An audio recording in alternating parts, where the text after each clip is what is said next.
Jane, where my heart don't dance the same. Same old Jane. Left that side in the rain.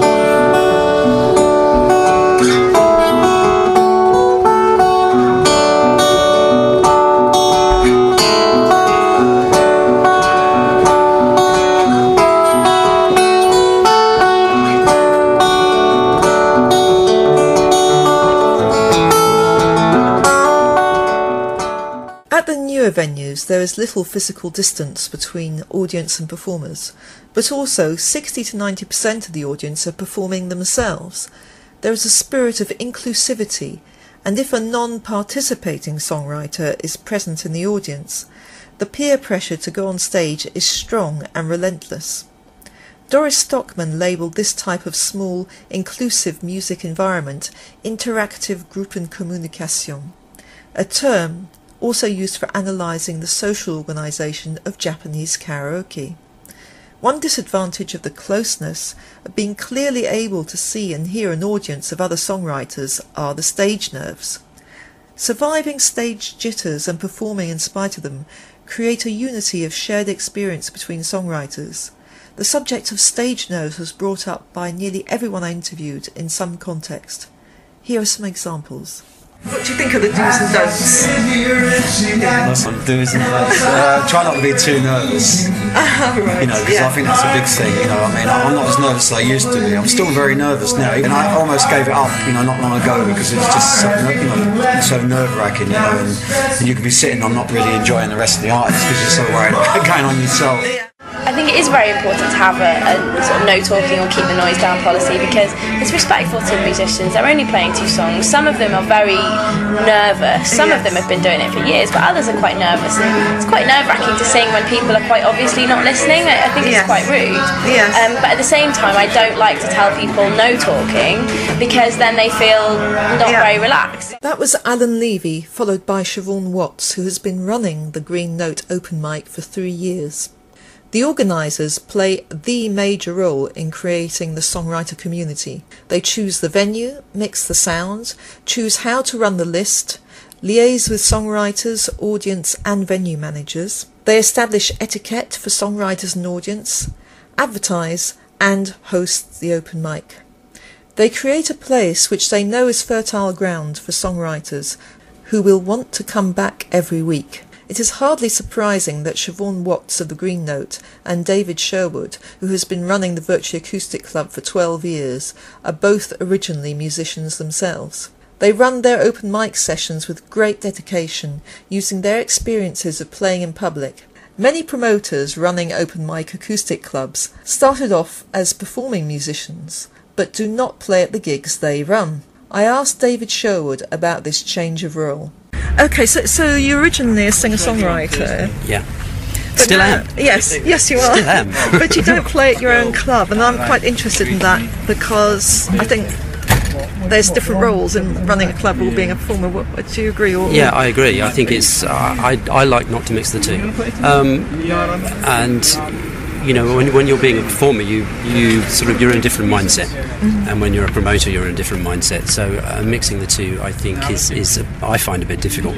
But also, I get so many people coming to the club. If I put myself on, I feel that it means that someone else can't play. Right. And there are also clubs I know where the promoter gets up and plays, and then some other people come along and play, and then he gets up and plays again. And I just think it's a bit self-indulgent. Yeah. So I prefer not to play on my own night. Right. So otherwise, it would be your show. It would be a show about I don't your want this. songs. Yes, that's right. I don't want it to be my show. I want it to be about other people. Yeah. You're very altruistic. Some of the performers I've met who have very conventional jobs get into character at the open mic and use it as a release from their daily routines and responsibilities.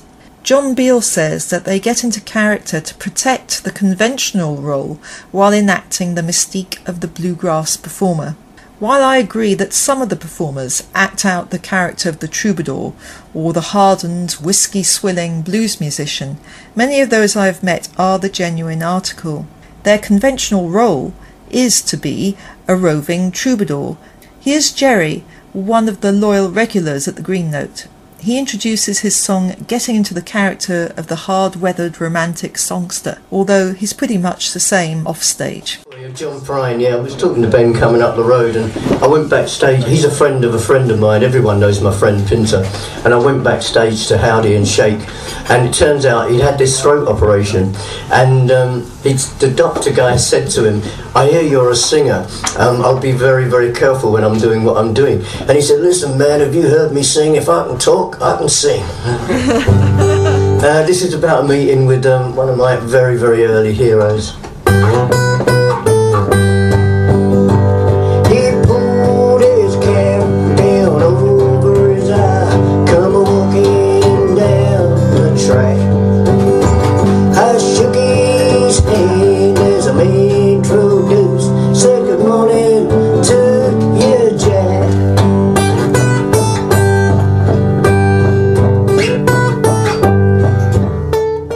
Sometimes the act develops stage talk skills instead of performing music. Billy Connolly was originally a folk musician whose talking in between songs turned into a separate career. Some hosts use stage talk to fill in during the changeover of acts. Originally, Siobhan Watts would play banjo with her band at the start and end of each open mic session, and leave the hosting to others. She now no longer plays music at the open mic, but she excels at stage talk and creates a welcoming ambiance while chatting to the audience. Absolutely cracking up at making this phone call, and I thought, right, I could do it, just about compose myself. And I phone up, and the woman answers the phone goes, hello, Ham's Travel, and I just absolutely cracked up. I'm like, what's so funny, Swan? I just couldn't tell them that they had someone working for them that thought the word ham was funny. Anyway, that's a very bad situation. I'll probably end up working for Ham's Travel next. That'd be awful. Every time I say hello, Ham's Travel, I'll just crack up. Anyway, please give a very warm welcome to our next act. She's rushed here from her lunch break. The proliferation of folk clubs with intimate settings in the early 60s gave rise to songwriting talent such as Simon and Garfunkel, Cat Stevens, David Bowie, Sandy Denny and countless others who all played at the aforementioned bungees. Similarly, the acoustic open mic community encourages new songs and develops the performing skills of singer-songwriters. Amplification can change the music, but the social setting is paramount. The club promoters are the key to how the club is socially organised, and this affects the music making on a very deep level. Joni Mitchell demonstrated this. She started her singing career in coffee houses and did not make the transition to massive audiences easily. At the Isle of Wight Festival in 1970, she interrupted her performance, unable to ignore heckling. She told the audience of a Native American ceremony she had participated in, where tourists looked on. She then accused the audience of acting like tourists instead of participants. In interviews, she explained how she felt too emotionally vulnerable playing alone in front of mass audiences. Eventually, she decided to relinquish solo confessional songwriting. She formed a band and became a jazz musician instead. I'd like to thank all those inspirational people who I interviewed and recorded for this programme, especially David Sherwood and Siobhan Watts. I conclude this show with the entrancing Mike Rosenberg, recorded at the Virtue Acoustic Club open mic, who extends his style using makams, blues and folk song. Thank you for listening.